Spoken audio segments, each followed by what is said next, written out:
Gilomni Assalomu alaykum, keling opajon.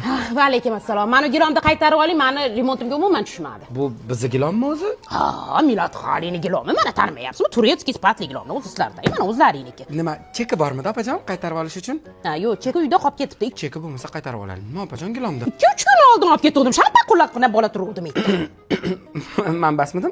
Yo'q, siz tepakal ekansiz. Shampanqullaqina edi. Yo'q, opajon, biz cheksiz qaytarib olalimiz. 1 oy bo'lgandir bu gilomni olganingizga, 2 oy bo'lgandir. Siz ustimdan kulyapsizmi? 2-3 kun oldin olib ketdim deyapman sizga. Yo'q, opajon, cheksiz qaytarib olalimiz biz gilomni. Ha, bo'pti endi. Tushmasa ham olib ketaveraman qaytarib. Chek deb bir chekingga yopishtinglar. O'yla, cheking qursin sen. Voy, ana go'laqa ham bir lavaqa kerak. Ammo o'zim ham itaynigandek aynib ketyapman-da. Bo'ldi. Endi gilom magaziniga o'g'irlikka tushmaymiz. Uyda gilom ham to'lib ketdi. Endi oziq-ovqatga boramiz.